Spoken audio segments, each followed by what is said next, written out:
How are you doing today, boys and girls? It is formerly Iron Wings 3187, currently Courier-Six. So you guys may have noticed that I have not posted a video in a while. And that's for a few different reasons. This one right here, I'm going to go into it a little bit. I figured all of my subscribers, the over 300 of you, deserve a little bit of explanation why it's been so slow in terms of production the last year, roughly.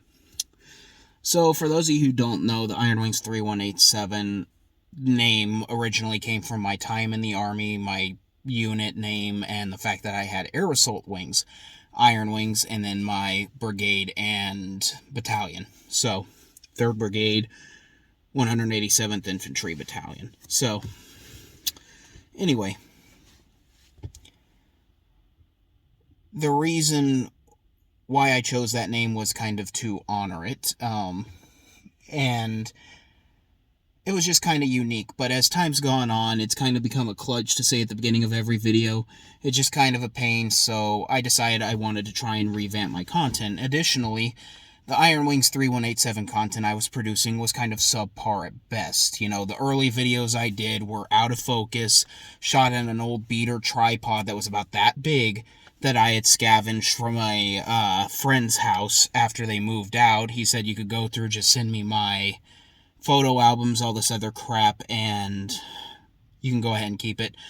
Originally, it was for a DSLR, or a cheapy little Kodak camera that I got when I was a kid, and I would use that to take, like, timed photos with my family because I was a wannabe photographer.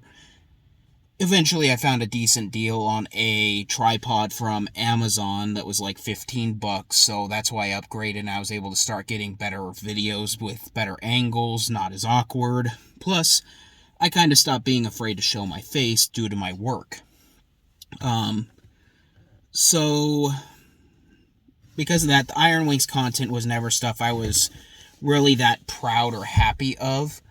Additionally, it was subpar. I'm kind of an OCD perfectionist, so for me to make subpar content, that's why a lot of my older videos eventually got pulled down, just because I was working with either incomplete information because I was unaware of true different things like culture, such as my first review on a Cretan knife, Cretan, the Greek island, or in terms of my original review on the Swiss Army knife Solo Alox, which was completely out of focus for the entirety of the review, which I didn't even notice until after I posted it, because it was in those early days where I didn't even want to watch my content because I knew it was subpar.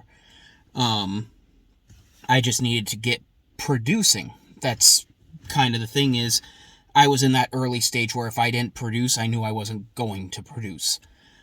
Because I would see how the first one only got like 10 views, and so I'm not making any more. That's it. I tried, I failed, I'm good.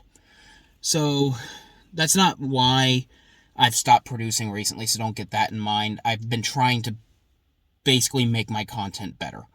I've been dealing with a lot of stuff in my personal life, granted, but that's not really germane to the conversation. It's just one of those where, regardless of what's going on in your personal life, you still should be posting at least once in a while, even if it's not stable, just updating your content.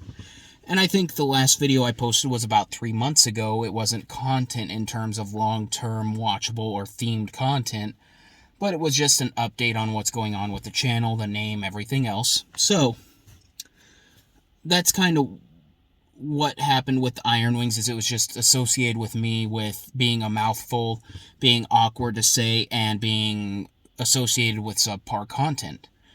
And I wanted to do something unique to stand out from the rest of the crowd of guys who do gun reviews, because there's about 1 million different channels that all do gun reviews. No surprise there.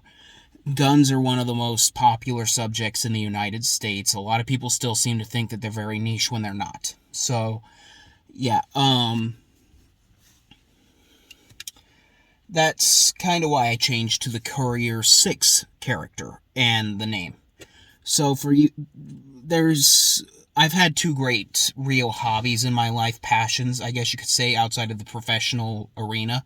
Those being video games, which, no surprise, my generation is basically enamored with video games, even as grown adults. Whereas older generations, you kind of discarded video games as you grew older. So that's. I just sounded like a tea kettle, but that's kind of where my passion laid for a long time before I was able to start purchasing firearms. And when I had income and I was able to start buying different firearms, able to get into my interest a lot more, I decided that, how to put this, that was my other great passion already. I knew firearms was one of my passions. I just couldn't get enough of them on a steady enough basis to do reviews. Knives, you can get a new knife every couple weeks for $40. That's not going to break the bank. But firearms, unless you're someone of like Hickok 45 or Demo Ranch or 22 Plinkster, you're not getting a new firearm every week because that's a hefty investment. Unless you're one of the larger YouTube creators, and even then, now with the adpocalypse, there's the chance that unless you have a Patreon or a Substack or any number of these other paid services or contribution pages, you're probably not going to even be able to make that much content anymore because, again, it's still a hefty cost. So what I decided to do was I was going to combine my two great passions of video games and firearms, and I wanted to do a themed channel anyway, so I live in the Mojave, why not do a Courier-Six channel? No one had claimed the title yet, and it just clicked to me. Make content, especially firearms content, themed around Fallout New Vegas. I have a lot of the firearms that are already in the video game. Things like the Cowboy Action Repeater, things like the Marlin Guide Gun, which is the basis of the brush gun. All these different firearms that I already own because Fallout New Vegas is a little bit more realistic than other Fallout games. I decided I wanted to review those and theme it as Courier-Six. And not only that, but the good thing is you can kind of start off with the lower tier of your weaponry, things like the varmint rifle, 357 revolvers, that sort of stuff. And you don't have to spend a lot, you don't have to invest a lot in costuming or props because you're a low-level player, so you're probably just going to be wearing whatever you find around. In my case, I have a costume set aside for this specific purpose. Replicating one of the pre-war clothing items you can get in Fallout New Vegas. When it comes to that content, the first video I wanted to do was a combination review of my Taylor & Co. 1873 45 long Colt revolver and a Rossi 1892 45 long Colt, the Cowboy Repeater. Unfortunately, as a video I posted a while ago shows, that didn't go to plan because the 45 long Colt Rossi rifle I had bought broke after loading 3 snap caps into it, made it to where it's completely, it jammed up. I had to sit there in my workshop with these snap caps, lower the lever enough to where it would lower the loading gate after pushing a cartridge forward with a flathead screwdriver, pulling the screwdriver out, ramming the bolt body home, and that would load the next cartridge onto the elevator, and I had to do that to unload these 3 or 4 snap caps. So I sent it back to Rossi, and I'm just going to do a very brief cliff notes of this because I already did a live stream for about 10 minutes just to kind of get an update out there. I had to delete it, unfortunately, because it was one of those things where I couldn't do a full explanation. So cliff notes of this, I sent it off, I want to say about mid-January to the end of January. Posted up a review or a video following up on it a month later, saying that this is what happened. They're still saying that it's a little bit behind, and it's going to be, what do you call it? It's going to be a while because they're waiting for the part to be in transit that needs to be repairing this rifle.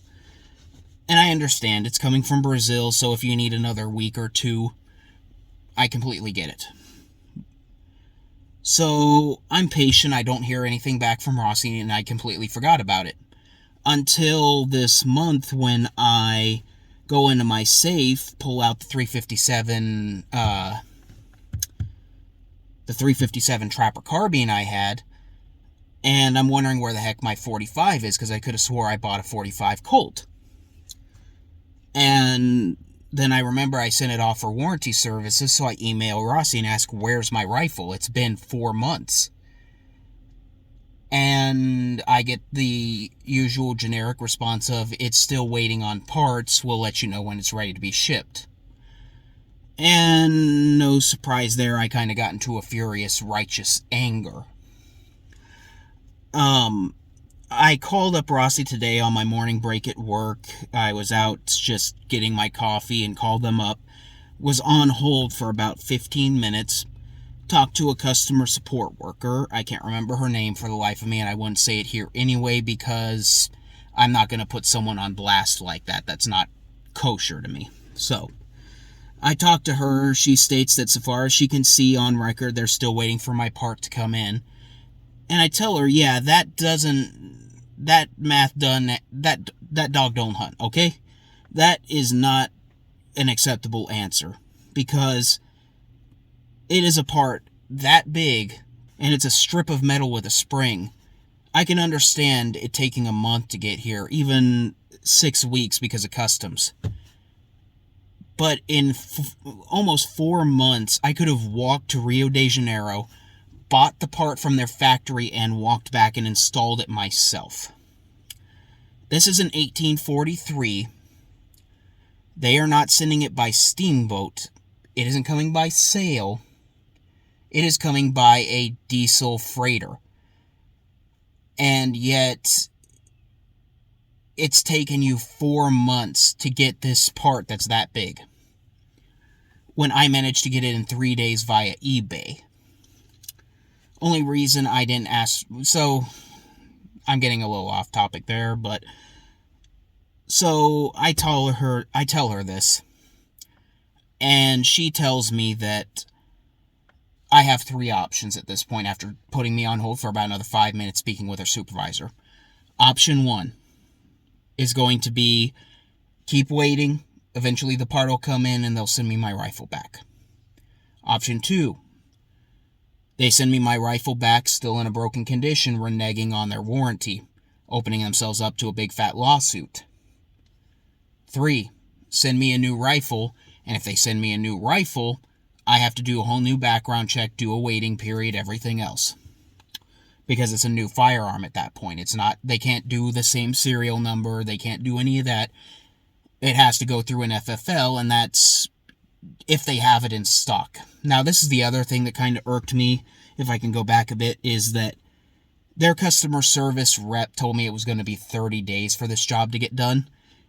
So why is it that customer service rep, when I tell her specifically what part it is that's broken, why is it they can't check their inventory to see if it's in stock? You know, their excuse, their reasoning is we have to get it back to the factory to see what's actually broken.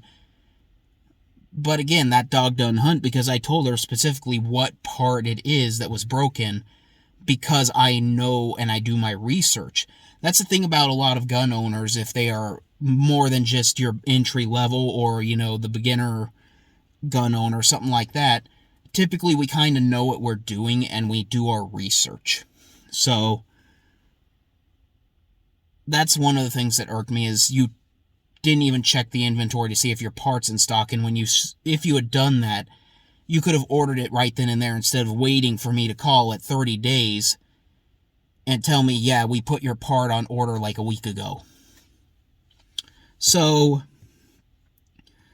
I go off on her, telling her, at this point, you're telling me either A, I have to wait potentially an unknown amount of months to get that replacement part in. That's the first option. Second option is I get a broken rifle that I can't sell in good faith because it's broken and I can't get the replacement part.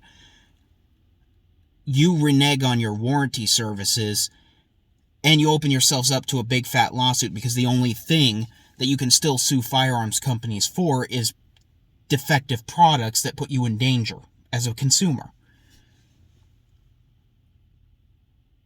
And then the third option is you send me a replacement rifle that already broke,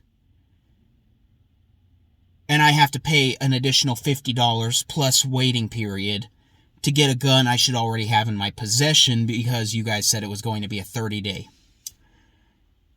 I then asked her, or told her, I should say, that I need to speak to someone higher than your supervisor, than the department manager. I need to speak to someone from corporate, because at this point, this is the worst customer experience I've ever had from a company.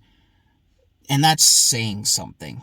That really is. I mean, I deal with YouTube making these videos, so I know something about terrible customer service as a content producer. Anyway, so she tells me that she's going to escalate the situation. Someone from corporate should be calling me in the next day or two. Which, okay, fair enough. Hopefully I can kind of, at this point, I'm probably never buying another Rossi product again, which is saying something because I own the Rossi Tuffy, I own their gallery gun, I own the old Model 62 they used to make, I owned the Rossi 22 semi-auto Magnum that they made, the 22 Magnum semi-auto rifle, I own a Taurus revolver, I own a lot of Rossi and Taurus products because their quality did improve in my general experience these last couple of years. But at this point, this customer service is almost completely just done. I'm never buying another Rossi product in my life, and I can't encourage you guys to do so either. And I knew what I was getting into because everything I've read online, everything I've heard says Rossi and Taurus's customer service just sucks. Their warranty services suck. They don't replace your parts. They don't do repairs. They just tell you they did something and then that's it. They will outright lie to you is what basically a lot of the buzz on the internet is. So, I think at this point what I'm going to do when it comes to corporate, if they do call me in the next day or two, is I'm probably going to wind up trying to convince her both to either send me a rebate with the replacement rifle, or I'm going to try and persuade her to send me the 24-inch model in 357 Magnum of the R92, just because it's about $50-$70 more expensive based on MSRP, which is about what it would cost me to get it transferred, do the background check, the NICS check, the instant background check. And by doing that, it's in a caliber I'd be more enjoying because I already have the Trapper carbine. So if I can get that, which is one I would actually want instead of the 45 where I just kind of settled for that, okay, fine, I'll call this squared, I'll call it even, but push comes to shove, I'm going to try and convince her either that or get me a rebate, because at this point, I'm already, if I have to get a new rifle from you guys, and I'm out $50 for a second background check, that's just shady to me. And I understand you have to follow the law, but at the same time, you should do something to compensate your customer if they have to go through a second background check, because you can't honor your contractual obligations for warranty services due to a defective product and shoddy quality control. So that kind of explains where we are at this channel, why I changed my name, why I'm planning on changing the content, and why there's been such a massive delay, because the first video I want to get out that's already scripted, that I have plans for, is on hold until I can get this issue resolved. That's just kind of, unfortunately, the burden of the beast, is that without this other half, I could go out and make a 357 or a cowboy revolver video and the theme of Fallout New Vegas, but I kind of want to do the pair. But anyway, I really appreciate your guys' patience and understanding. I get my content isn't exactly the most popular out there. I mean, I'm by no means doing poorly. 350 people in the span of 2 years is more than I ever thought I'd even have in like a decade watching this channel. So Thank you guys for watching. Thank you guys for your patience and understanding. I hope you guys understand with this update what's going on, and I just hope to maintain your viewership going forward. With that out of the way, this has been Courier-Six. Hope you guys hang in there.